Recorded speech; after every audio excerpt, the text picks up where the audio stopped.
La situación política de 1945. El 4 de junio de 1943, un golpe de Estado interrumpió el régimen de fraude electoral que desde hacía una década regía al país. Dentro del gobierno de facto, que mantenía la neutralidad argentina en la Segunda Guerra Mundial, iría creciendo la figura del coronel Perón. Desde la especialmente creada Secretaría de Trabajo y Previsión, Perón iniciaría un vínculo con los dirigentes sindicales y una transformación de la política social que incluyó una serie de nuevos derechos: vacaciones pagadas, jubilaciones, convenios de trabajo, fueros laborales, etc. A partir de su intervención, luego del terremoto de San Juan, y gracias a su creciente utilización de la radio como vía de comunicación, Perón se haría cada vez más conocido en la sociedad. Su proyecto político preveía que el Estado se constituyera en árbitro de los conflictos entre clases y procurara la conciliación. La situación política, sin embargo, hizo que paulatinamente se apoyara en los sindicatos y en los trabajadores.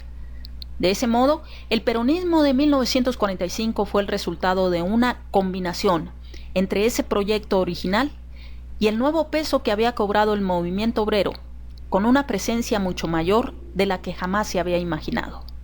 Si bien durante 1944 cada vez más sindicatos y dirigentes llegaron a acuerdos con Perón, al mismo tiempo la mayoría mantenía una distancia política. En aquel momento tendían a verlo como un funcionario militar, personajes de los cuales desconfiaban, tanto por sus experiencias previas como por sus tradiciones políticas.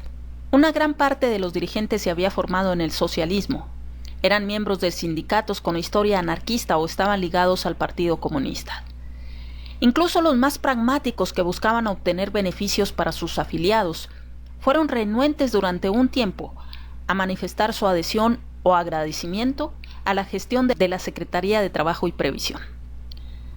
Por su parte, el antifascismo recibió al golpe de 1943 como un enemigo al que había que enfrentar, a pesar de darse cambios en los elencos de gobierno, que desde la perspectiva de hoy resultan evidentes, sobre todo por la salida de los nacionalistas de derecha, cuando Perón impuso su posición de declarar la guerra al eje en marzo de 1945, la caracterización del gobierno como fascista o nazi no haría más que profundizarse. Si bien algunos políticos radicales dialogaban con Perón, también mantenían su distancia y comenzarían a considerarlo como un potencial competidor electoral. Por último, pero no menos importante, en la medida en que se profundizara la política social, los sectores patronales se mostrarían cada vez más disconformes. El 16 de junio de 1945 se publicó el Manifiesto del Comercio y la Industria, que también se le conoce como el Manifiesto de las Fuerzas Vivas, una declaración de importantes entidades patronales contra la política social del gobierno. El documento expresaba la preocupación de las fuerzas económicas por el ambiente de agitación social que malograba la disciplina y pujante eficiencia del esfuerzo productor. Denunciaba el clima de recelos, provocación y rebeldía que excitaba el espíritu de hostilidad y reivindicación de los trabajadores y defendía los principios del liberalismo económico, así como cuestionaba el intervencionismo de Estado. Este manifiesto contribuyó de modo decisivo a la toma de posición explícita por parte de los sindicatos. Comenzó así una batalla de solicitadas a favor y en contra de las medidas sociales del gobierno. En uno de sus varios discursos, Perón declaró: "Se dice que mi prédica va dirigida siempre hacia los salarios y las condiciones de trabajo, en vez de orientarse hacia los valores morales de la población".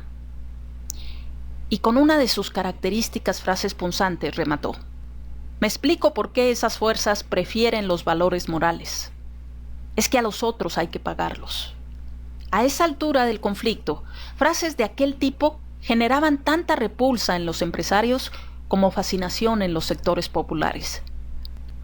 Muchos sindicatos respondieron al discurso con diversas declaraciones y mediante un mitin callejero, en defensa de las mejoras obtenidas por los trabajadores por intermedio de la Secretaría de Trabajo y Previsión, que fue organizada el 12 de julio. Ante una concurrencia de unas 70,000 personas, hablaron diferentes dirigentes sindicales. Fue allí donde surgió el cántico "Ni nazis ni fascistas, peronistas", que es el primer registro que existe del uso público de esa identificación. También en ese acto aparecieron algunos carteles que decían "Perón presidente". Esto significa que el pasaje de la distancia a la cercanía política no se produjo debido a las medidas implementadas por Perón, sino por el rechazo que éstas suscitaban en los sectores del poder económico. La definición de los socialistas acerca del proyecto del gobierno como fascista planteó una disyuntiva a muchos dirigentes sindicales y trabajadores.